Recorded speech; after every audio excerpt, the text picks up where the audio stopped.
Brought to you by Penguin.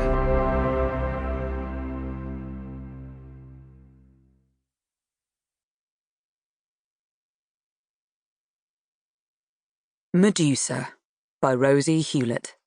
Read by Rosie Hewlett and Kristin Atherton. A note from the author. Mythology is all about sharing stories, and it is human nature to weave our own thread into each story we tell, adding a little piece of ourselves into the narrative.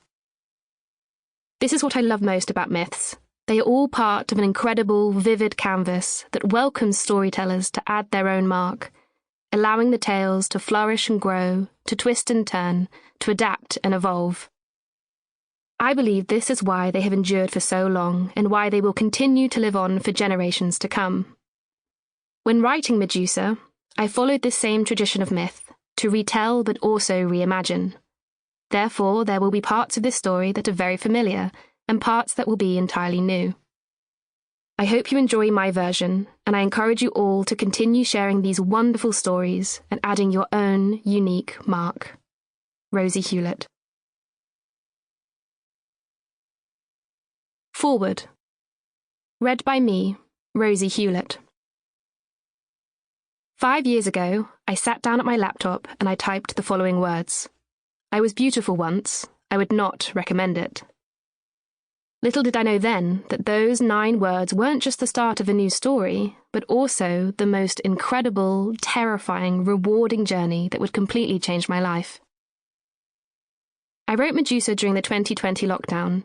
It was, as I'm sure we can all remember, a very strange and difficult period. For months, I couldn't work, couldn't see my loved ones, or even go outside. I felt trapped in this limbo with no end in sight. So, to distract my mind from spiraling, I decided to focus on the one gift lockdown had given me: time. Endless, uninterrupted time. Something that had always been such a rare commodity as an aspiring author juggling a full-time job. I told myself, if I'm ever going to write a book, it's going to be now. So, I sat down and I wrote. Medusa's story had been forming in my mind long before I wrote those opening lines. I first learnt the truth of her tragic backstory when studying classical civilization at school. To this day, I can still remember the outrage I felt in that very moment, when I realised this infamous monster was no monster at all, but rather a victim, a survivor, a woman who had been repeatedly silenced and misrepresented by history. I felt for Medusa so fiercely it was as if I could actually hear her in my head, that scathing, bitter, powerful voice despairing at what the world has made of her. I continued my studies in classical literature and civilization at the University of Birmingham, but, after graduation, I ended up moving away from the ancient world and getting a job in film marketing. My love for Greek mythology stayed with me, though, as did Medusa. In fact, my anger on her behalf only seemed to grow stronger, fueled by the injustices I saw reflected in the world around me. As women's voices were getting louder, so too was Medusa's voice in my head.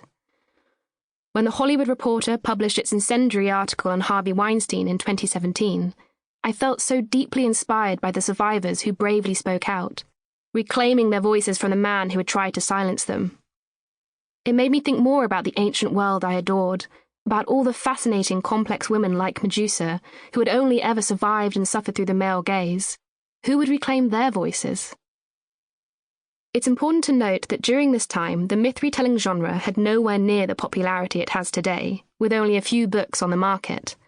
Nobody had yet written a Medusa retelling, and by the time 2020 rolled round, I feared nobody ever would. So I thought to myself, why don't I try?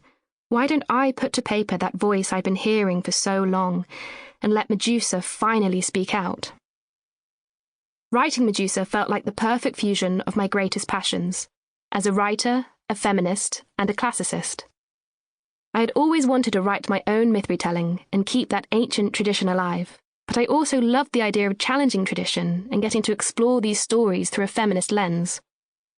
In short, writing Medusa was a deeply rewarding experience for me, but that is not to say it was an easy one.